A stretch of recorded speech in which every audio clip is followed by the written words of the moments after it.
Hey guys, welcome to Sequential Consequence. My name is Nelson. I'm here with another review, ramble, discussion, take a look at this book and go buy it video, because that may as well be what it's called.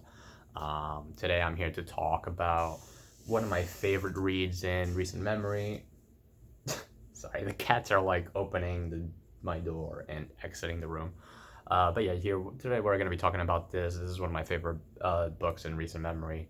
Started reading it last night, and then I was getting tired, and I don't like reading stories when I'm tired. I like to do right by the creators of the book and put my all into it, especially when it's a story this good. With some things I don't really care as much, obviously, but with something as good as this, you need to be fully alert to really enjoy it. Because, man, the writing is juicy. The writing is juicy. It's so good. The art is incredible. It's probably one of my favorite types of art that I've seen in a long time. And when it comes to Western comics, and Jesus Christ, it's just so good. First of all, let me show you the book itself, because the regular version of the book will not look like this. It will look pretty similar, but it will not have the holographic gold foil. This is an LCSD variant. I don't know what that stands for, to be honest with you. But this is a variant cover that has that. Has like a nice little gold foil finish. It has that on the spine as well. Let me see if I can actually focus it a little bit better. I don't really know how to focus the camera. I'm sorry, I still haven't learned that about this camera. And then all the text in the back is also in foil. Even the barcode has like a little foil thing around it. I don't know if you can see. The cover price for this is actually only $20, which is pretty cheap considering how nice this edition is. I don't really know if the other one is any different, but either way, you can find the regular version of this for a lot cheaper than $20. Um, and I mean, I even bought this one for cheaper, but this version is going for kind of a lot now. But yeah, get it whichever way you can. It doesn't really matter. The story inside is the same, and it looks gorgeous regardless. Now, what is the story about? Let me just read you the back blurb, because I think it's short enough and it does a good job explaining it. 2 centuries after the first European ship sailed to the Malabar coast and made landfall at Calicut, the East India Company seeks to secure its future along the lucrative Silk Route in the year 1766. An old evil now sails aboard a company ship, hoping to make a home in this newfound land, but he will soon find that the ground along the Indus is an ancient one with demons and legends far older than himself. And then the little blur for the series is, along these savage shores where the days are scorched and the nights are full of teeth. So that gives you pretty much all the information that you need to know about the nature of the story. And I think that revealing much more than this would hinder the story a little bit.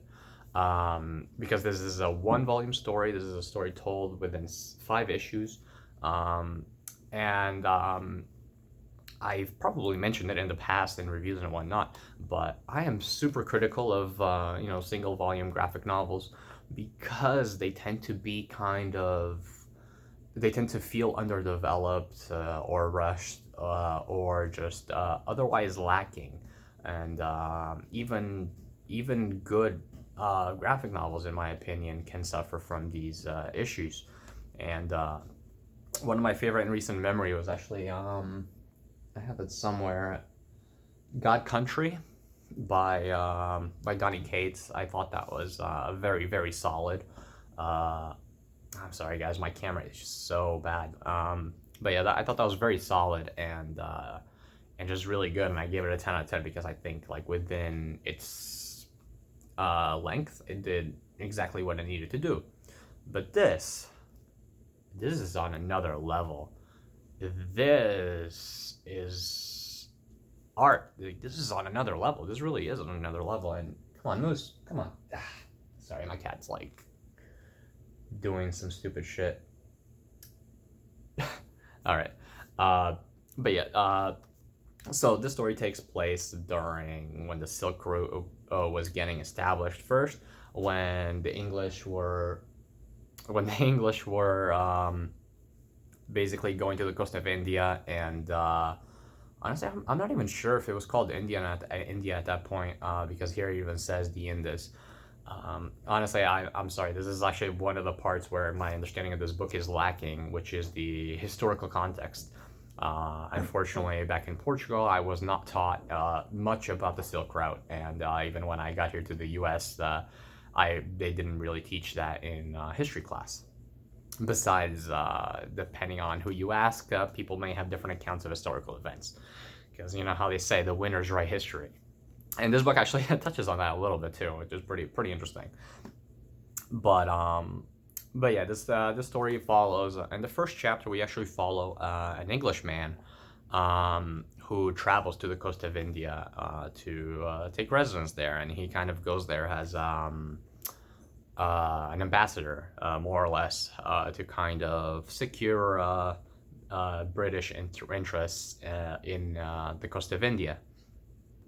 And it's hard to really say much without spoiling anything. But this, if you couldn't tell from the little blurb, is just a vampire story.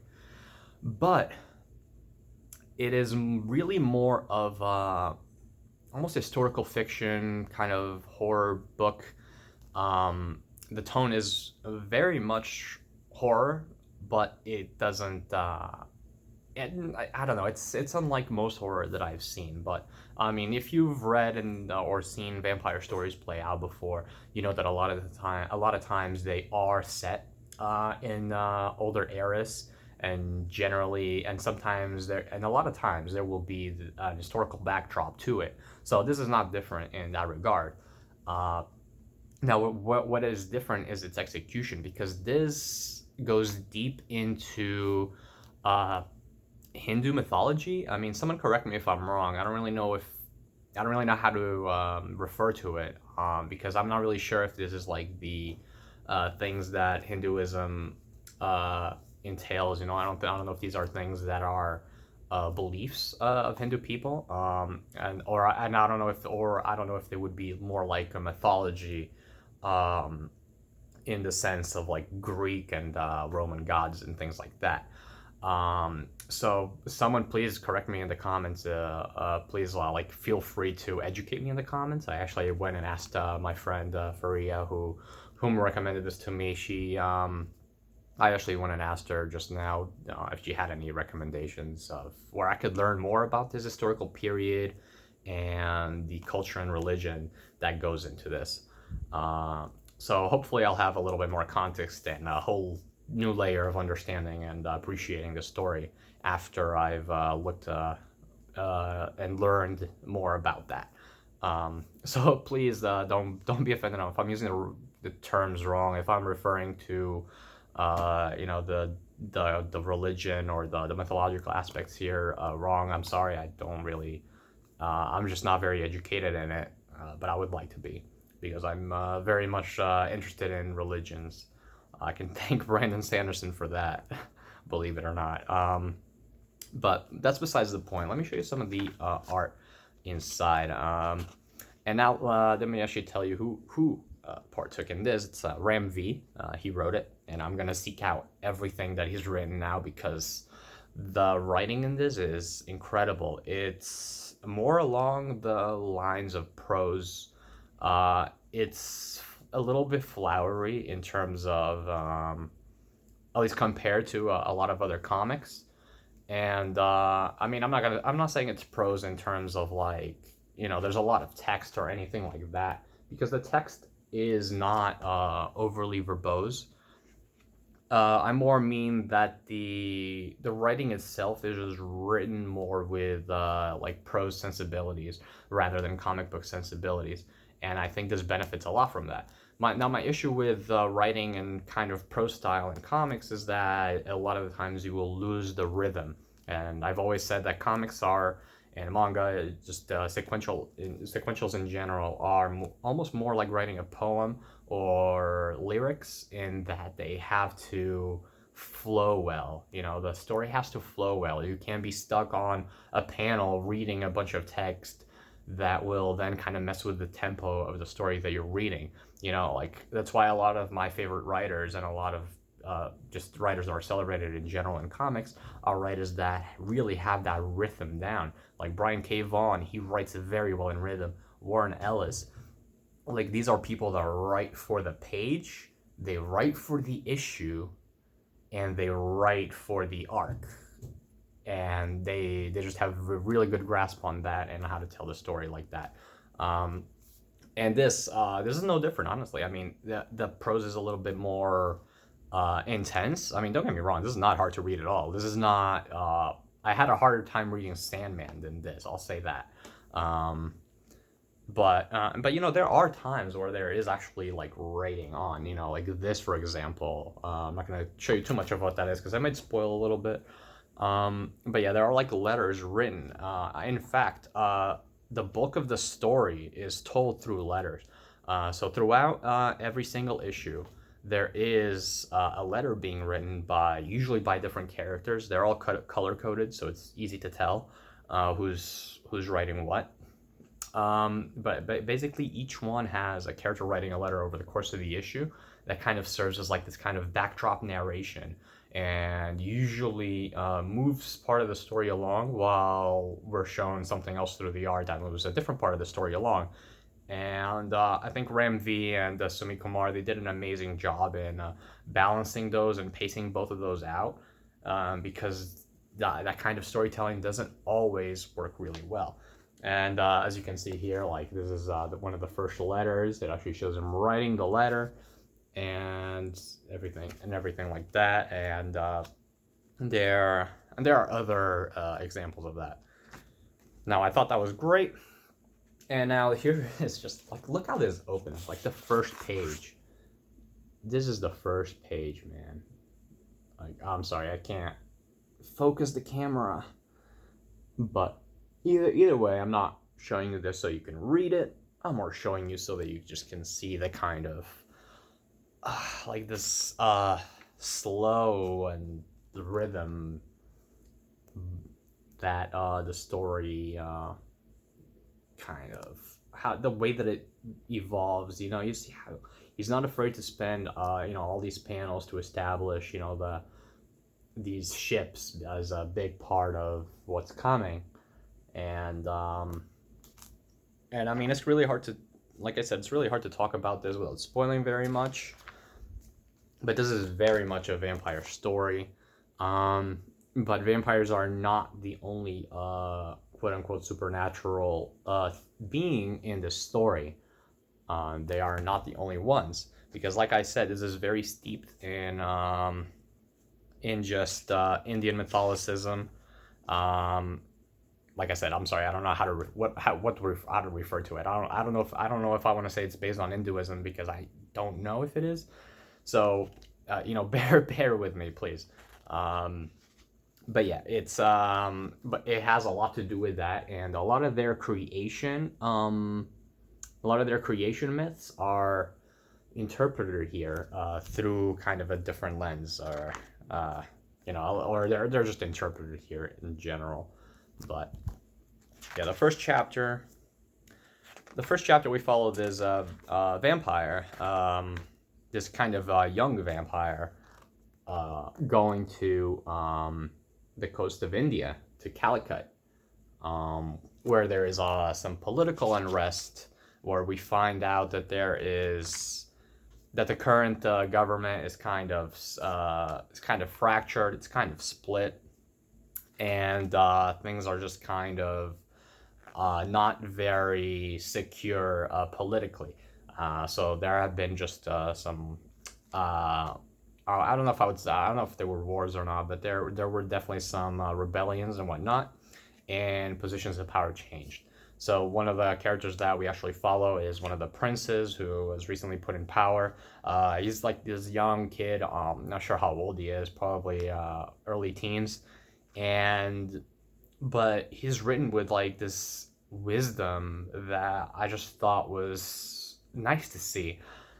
Because normally that kind of character would be kind of naive or just otherwise maybe even a little bit irritating. but not so here, not so here. Um, but yeah, the art is incredible. I just love how it is.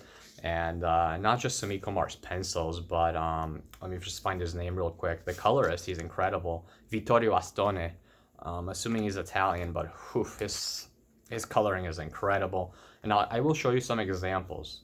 But now the reason why I think this story is so good is because of its handling of the themes. Um, and I'm trying to be careful about what pages I show you because there are some spoilers that I think are better seen rather than told to you. Um, but man, the art. I just really, really like the art.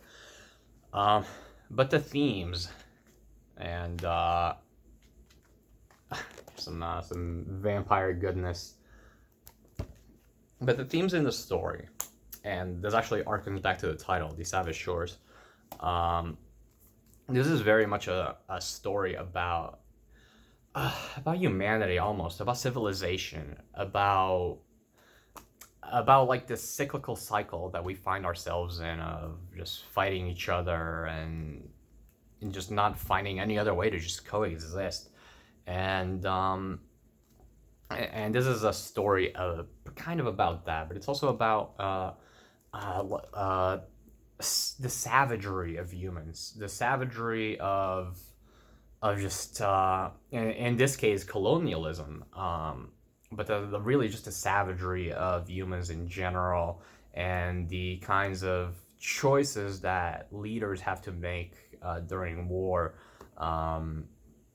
and the kinds of things that people have to do in order to survive sometimes.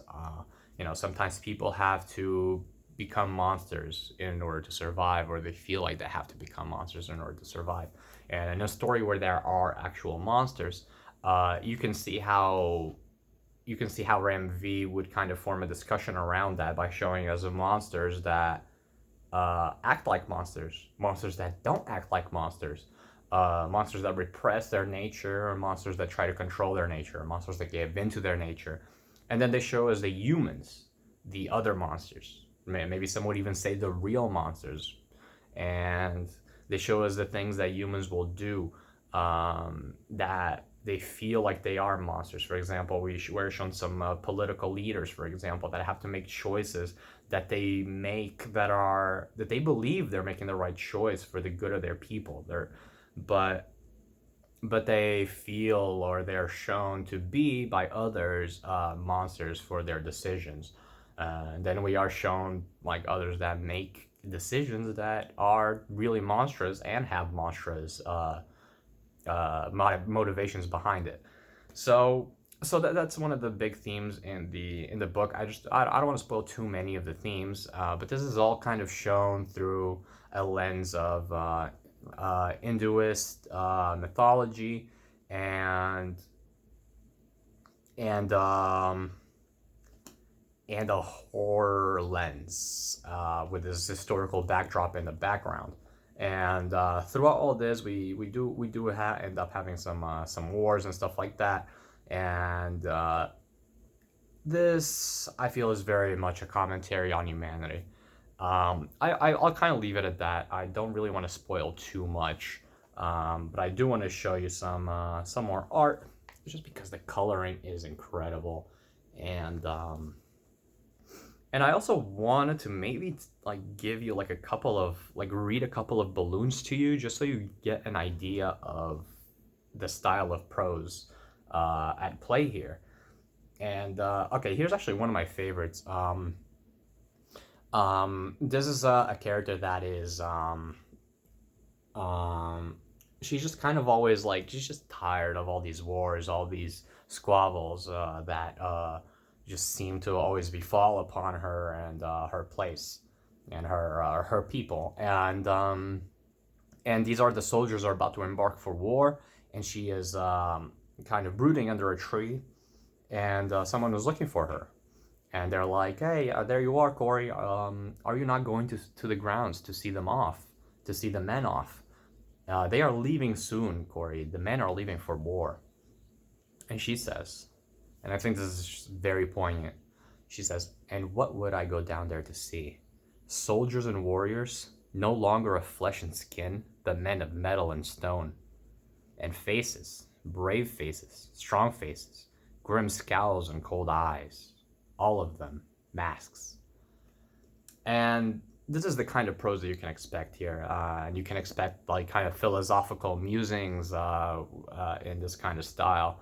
But the thing that really, I'm just reading some of these, I'm getting chills. But it's like almost every panel that you read, especially like in the second half of the series, every panel that you read just hits you, which just cuts through you. It just his words are cutting because of how poignant they are, because of how just evocative they are. They really are, because it's really easy to write flowery, to kind of try to evoke emotion, but the way the Ramvi does it is just such a good balance. And I need more from him. I need more from him for sure, because his style is just mind-blowingly good to me. Like it's pacing throughout the story. There is no fat in the story at all. There is no ounce of fat, and at the same time it manages to not feel rushed. Every single issue is satisfying if you read it on its own. Every issue ends, except maybe issue 4, because then it kind of ends on a cliffhanger. But pretty much every issue just reads beautifully. If you were to read like one a day or something, although I would definitely suggest reading all in one sitting. Oh man, this is a really good book. I'm gushing now at this point. And I don't know, I almost didn't even want to make this video, because I feel when I'm reviewing things that are really good, I feel like I'm not eloquent enough to really put it into words to really convince people to buy it. But man, oh man, you gotta get this. And it's also published by Vault, which I didn't really mean it, but my 2 comic reviews that I have on this channel are actually Vault comics. They're actually the only 2 Vault comics that I have, so that wasn't really intentional. I just, I really liked Heathen, so I went and saw what Vault had put out, and I remember that people were gushing about this, or at least a couple of people, because I don't really think it's all that well known, and I just had to check it out, and I'm so glad that I did, because it's just incredible, and just show you some more art while I'm talking. But yeah, I definitely think that you should absolutely check this out. If you like vampires at all, if you like historical fiction, but really, I think if you like comics at all, get this. It's just 1 volume. Just read it and enjoy it. Because it's really good. And I think even if you don't like it as much as I did, I think at least you will like it somewhat, or appreciate that it's a work of art. Okay, enough gushing. I think I've told you enough. This video is kind of long, but honestly, this book demands it. I probably missed something in the video. I'm sure there was something that after I watched this back, I'm probably gonna be like, damn it, I should have talked about that. But that should be it. All right. I hope you guys enjoyed. I'll be dropping more of these as I read more books. And yeah, see you next time.